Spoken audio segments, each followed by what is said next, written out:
Hi everyone, it's come to my attention that the Rubistar website is not working. So I want to give you an alternative, and that is a tool called Rubric Maker. You can see the URL up here, rubric-maker.com. So we're on the home page for Rubric Maker. And before we start working on our rubric, I want to point out that you've got some sample rubrics that you can look at, and it might be a good idea to check out some of those samples before you begin working. Okay, so we're ready to work. I'm going to give my rubric a title. Once I've typed in my title, I can identify the level, and here I'm going to select middle. And now I click on the Make button. Okay, so similar to Rubistar, this is going to take us to a work area where we can select the different criteria that we want to use for evaluation.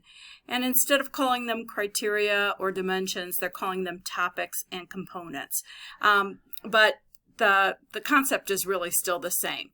So thinking about my brochure, I believe that one of the most important things is going to be content. And then I can further define content by saying that I want quality in the information. Okay, so looking across here, if any of these levels does not appear to have the right description or I need to tweak it a little bit, I can go in and I can edit. I can also give a custom name to this component, and furthermore, I can modify the description. Now, one of the things that is kind of nice about Rubric Maker is that your program is going to create a checklist for students that they can use during peer review or self-assessment. So that's kind of a nice feature. I'm going to continue adding topics and components until I have my rubric finished.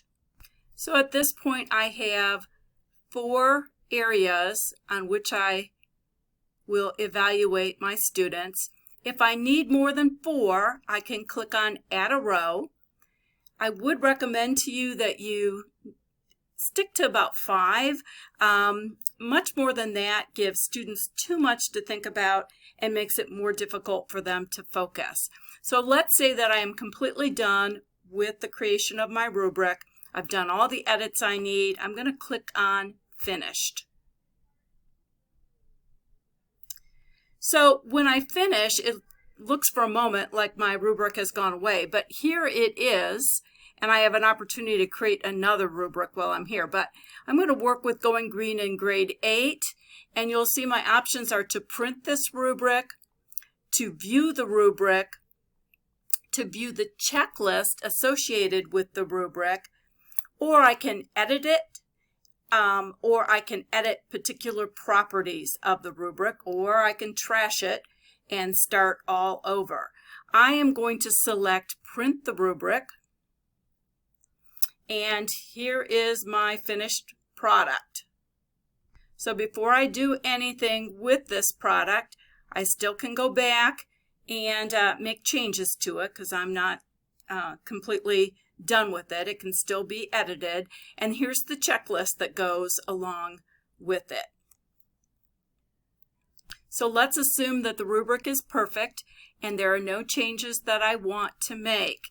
I'm going to move this window over a little bit for you, and this is one of the kind of workarounds that we have to do. We don't have a save command here for this, but what we can do is download it. So if you'll click on this down arrow, we can download the file,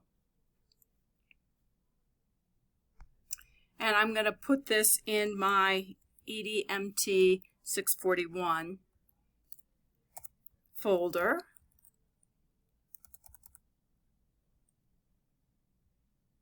Let's go ahead and save it. We can see here that it's going to be a PDF, an Acrobat document, so let's go ahead and save that. Okay, and there it is.